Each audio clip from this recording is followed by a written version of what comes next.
After a heartbreaking breakup, the world feels like it's moving, but you're standing still. Everyone else seems fine, while you're sitting alone in the quiet, feeling like a part of you has been torn away.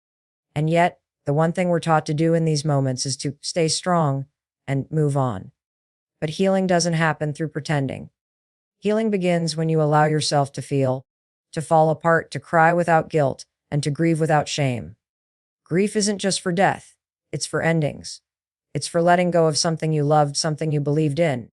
And when a relationship ends, it's not just the person that leaves your life, it's the future you pictured with them. The wedding you imagined, the road trips, the lazy Sundays, the inside jokes, it all dies quietly. That's a funeral too, even if no one sends flowers or shows up to mourn with you. And you have every right to grieve that loss. Sometimes you'll wake up with tears in your eyes and not even understand why. Sometimes you'll find yourself replaying old memories, like your heart is searching for answers your mind already knows. And that's okay. There's no weakness in crying over someone who meant something to you. There's no shame in missing the moments that made you feel seen and loved. Don't let anyone rush your healing. Don't let well-meaning voices tell you to get over it, as if love is something you can switch off. You're not broken for feeling deeply, you're human. And feeling doesn't mean you're failing. It means you were brave enough to give your heart, to invest in something real, to open up when you could have protected yourself. That's not weakness. That's strength. Real strength isn't about never falling. It's about standing back up, day after day, even when your soul feels heavy. It's about choosing to sit with the sadness instead of pushing it away.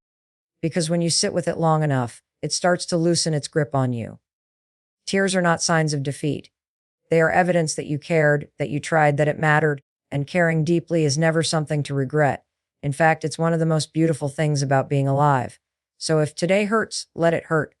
If your chest aches, let it ache. If you miss them so badly you can't breathe, acknowledge that ache. Don't numb it. Don't silence it. Listen to it. Because every emotion you honor is a step closer to healing. Pain is part of the process. You are not alone in this. Many have walked through the fire and found themselves on the other side, stronger, wiser, softer. And so will you. For now, just breathe. Allow your heart to break wide open. Because only when we feel the pain can we begin to heal it. And even though it feels endless right now, this too, like all things, will pass.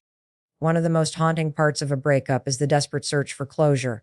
We replay conversations over and over, analyze every word, every moment, hoping to find that one detail that explains why it ended. We tell ourselves that if they could just say something, just one final honest thing, it would help us move on. We want clarity. We want validation. We want the ending to make sense. But the truth is, the people who couldn't give us commitment rarely give us closure. And waiting for them to do so only deepens the wound. We often look to the person who hurt us to come back and heal us. We think if they just acknowledged our pain, if they apologized, if they admitted they were wrong, it would somehow set us free. But that freedom doesn't come from their words. It comes from your decision. Closure isn't something they owe you. It's something you owe yourself. Because if someone was capable of walking away from the love you gave with open hands and an open heart, what makes you think they're suddenly capable of giving you peace? Sometimes silence is your answer. Sometimes the way they left says everything. And even though it feels unfair, even though it leaves questions dangling in the air, you don't need their explanations to begin healing. Their absence may sting, but it's also a gift. It gives you space to reclaim your power. Every time you go back and hope for a different ending, you give them the pen to write a story they already closed. But the beautiful thing is, you can take that pen back. You can start writing a new chapter, one where you don't need someone else's permission to heal. You have to be willing to accept that some doors will never be closed gently. Some people exit your life through chaos and confusion, and all you're left with is the echo. But you can make peace with that echo. You can choose to stop chasing answers and start choosing your own peace. And when that shift happens, something changes inside you. You stop looking behind you and start building something ahead. There's a moment, maybe late at night, or in the quiet morning, when you'll realize you're done waiting. You're done hoping they'll understand what they threw away. You're done rehearsing what you would say if they finally came back. You just let go, not because it didn't matter, not because you weren't hurt, but because you're tired of holding your breath in a story that already ended. Closure doesn't come wrapped in words. It comes in the stillness of acceptance. in the choice to forgive yourself for loving someone who couldn't stay, and to forgive them. Not because they deserve it, but because you do. You deserve peace. You deserve healing. And that begins the moment you stop needing them to explain why they hurt you and start deciding you will no longer carry the pain. When a relationship ends, it often leaves us feeling like we've lost not just a partner, but a piece of ourselves. The days feel quieter, emptier, and we begin to question our identity outside of that connection.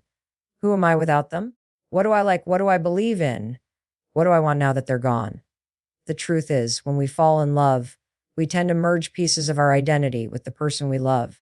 We mold ourselves around their routines, their interests, their energy, and slowly, almost unknowingly, parts of us begin to fade into the background. After the breakup, we're not just mourning the relationship, we're mourning the version of ourselves we lost while trying to keep the relationship alive. Now is the time to come home to yourself, not the broken, grieving, anxious version of you that's questioning your worth, but the version of you that existed before them, and the stronger version that is ready to emerge after them. This isn't about forgetting the love you shared or pretending it didn't matter. It's about rediscovering the parts of you that were never meant to be abandoned in the first place. The hobbies you stopped doing, the music you loved, the dreams you paused, the friends you drifted from. These are all parts of you waiting to be invited back. And maybe even deeper than that, there are emotional parts of you that are ready to be heard again. The confidence you had before doubt crept in. The laughter that didn't rely on anyone else's presence. The freedom of doing something because you wanted to, not because it made someone else happy. These are not just memories of who you were. They are signs of who you can become again. Only this time wiser, stronger, more self-aware. There's something deeply powerful about taking the energy you once gave to someone else and pouring it back into yourself. It's not self if it's necessary. Because the relationship that will carry you through the rest of your life isn't with a partner. It's the one you have with your own soul. Rebuilding that bond takes time. It takes patience. And it takes gentleness. But it's the most rewarding journey you'll ever take. Try new things even if they scare you. Spend time alone even if it feels uncomfortable at first. Learn how to enjoy your own company without the need for constant distraction. Find beauty in solitude, not as something to endure, but something to embrace. This is your season to focus inward, to strengthen your foundation, to fall in love with your life again. Because you are not a half waiting to be completed. You are not someone's missing puzzle piece. You are whole. You are always whole. The love you gave them, that came from you. And now it's time to give that love back to the one person who needs it most right now, you. When a relationship ends, it often leaves us feeling like we've lost not just a partner, but a piece of ourselves. The days feel quieter, emptier, and we begin to question our identity outside of that connection. Who am I without them? What do I like? What do I believe in? What do I want now that they're gone? The truth is, when we fall in love, we tend to merge pieces of our identity with the person we love. We mold ourselves around their routines, their interests, their energy. And slowly, almost unknowingly, parts of us begin to fade into the background. After the breakup, we're not just mourning the relationship. We're mourning the version of ourselves we lost while trying to keep the relationship alive. Now is the time to come home to yourself. Not the broken, grieving, anxious version of you that's questioning your worth, but the version of you that existed before them, and the stronger version that is ready to emerge after them. This isn't about forgetting the love you shared or pretending it didn't matter. It's about rediscovering the parts of you that were never meant to be abandoned in the first place. The hobbies you stopped doing, the music you loved, the dreams you paused, the friends you drifted from. These are all parts of you waiting to be invited back. And maybe even deeper than that, there are emotional parts of you that are ready to be heard again. The confidence you had before doubt crept in. The laughter that didn't rely on anyone else's presence. The freedom of doing something because you wanted to, not because it made someone else happy. These are not just memories of who you were. They are signs of who you can become again. Only this time wiser, stronger, more self-aware. There's something deeply powerful about taking the energy you once gave to someone else and pouring it back into yourself. It's not selfish. It's necessary. Because the relationship that will carry you through the rest of your life isn't with a partner. It's the one you have with your own soul. Rebuilding that bond takes time. It takes patience, and it takes gentleness. But it's the most rewarding journey you'll ever take. Try new things, even if they scare you. Spend time alone, even if it feels uncomfortable at first. Learn how to enjoy your own company without the need for constant distraction. Find beauty in solitude, not as something to endure, but something to embrace. This is your season to focus inward, to strengthen your foundation, to fall in love with your life again, because you are not a half waiting to be completed. You are not someone's missing puzzle piece. You are whole. You are always whole. The love you gave them, that came from you. And now it's time to give that love back to the one person who needs it most right now. You. After a deep heartbreak, the most natural instinct is to protect yourself.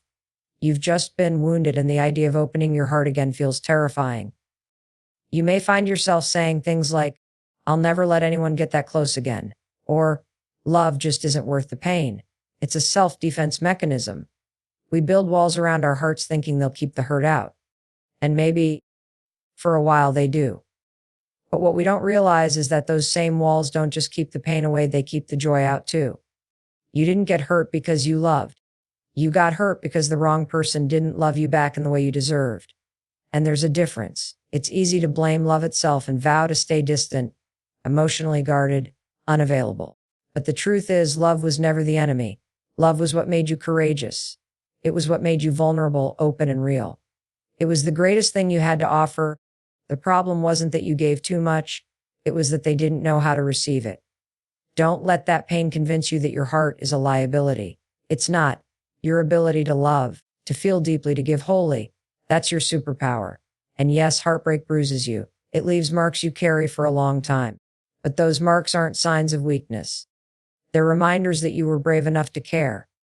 And if you close off that part of yourself, you're not just protecting yourself from pain, you're also cutting yourself off from possibility, from connection, from joy, from the kind of love that's real, mutual, and safe. Keeping your heart open doesn't mean rushing into another relationship. It doesn't mean being naive or blind. It means choosing to stay soft in a world that constantly tempts you to harden. It means saying, "I've been hurt, but I won't let that hurt define me."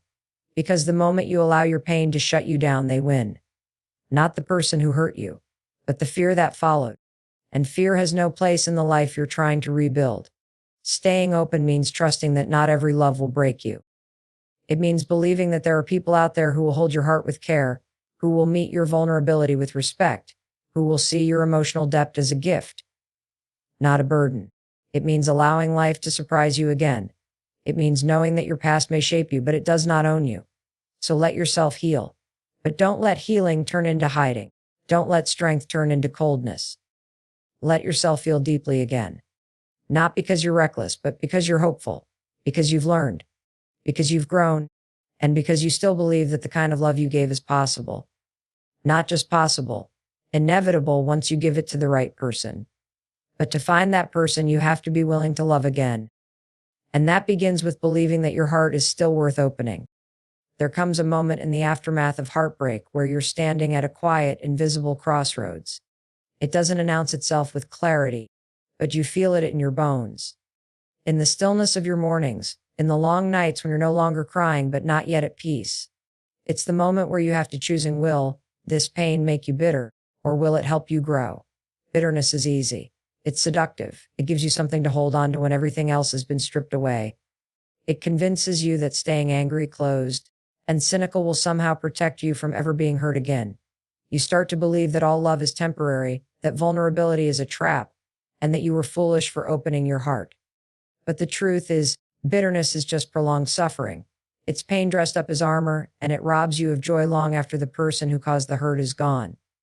Growth, on the other hand, is harder. It requires you to face yourself in the mirror and ask uncomfortable questions. It requires you to admit that maybe you lost parts of yourself in the relationship. That maybe you ignored red flags because your heart wanted to believe in the potential instead of the reality. But growth doesn't shame you for this. Growth says, you did your best with what you knew, and now you know better. Choosing growth means you use your pain as fuel, not to punish yourself or shut people out, but to become wiser, more self-aware, more in touch with what you truly need and deserve. It means you stop asking, "Why did this happen to me?" and start asking, "What is this trying to teach me?" Because every heartbreak leaves behind a lesson if you're willing to listen. Maybe it's about boundaries. Maybe it's about self-respect. Maybe it's about learning not to shrink yourself to keep someone else comfortable. When you choose growth, you take your power back. You stop waiting for the person who hurt you to come and fix the pieces they left behind. Instead, you gather those pieces yourself, one by one, and you begin the process of becoming someone new. Not someone harder, but someone more whole. You shift your focus from what was lost to what can still be found. You pour your energy into rebuilding your foundation, not for someone else to admire, but because you deserve to stand tall on your own. And the most beautiful thing about growth is this: it turns pain into purpose. It transforms heartbreak into wisdom, and it makes your future brighter, not because it erases the past, but because it redefines your story. You no longer see yourself as the victim of a love that failed, but as the survivor of a love that taught. And from that place of strength, you begin to dream again. Not about who will come next, but about who you're becoming in the meantime. And that person is unstoppable. Thank you for joining me in this vulnerable space. If your heart is hurting, know that you're not alone. Know that your pain is valid, your emotions are real, and your journey matters. Every tear you've shed, every silent night you've endured, is bringing you closer to the healing you deserve. I hope this message gave you not only comfort, but courage to let go, courage to feel, courage to trust in what's still waiting for you. You are worthy of love that doesn't break you, of peace that doesn't leave, and of a future that feels whole. Take care of your heart like you would a dear friend. Be patient with your healing and never rush your growth. There is so much waiting for you on the other side of this chapter. Until we meet again, keep healing. Keep loving yourself. Goodbye for now, and thank you from the bottom of my heart.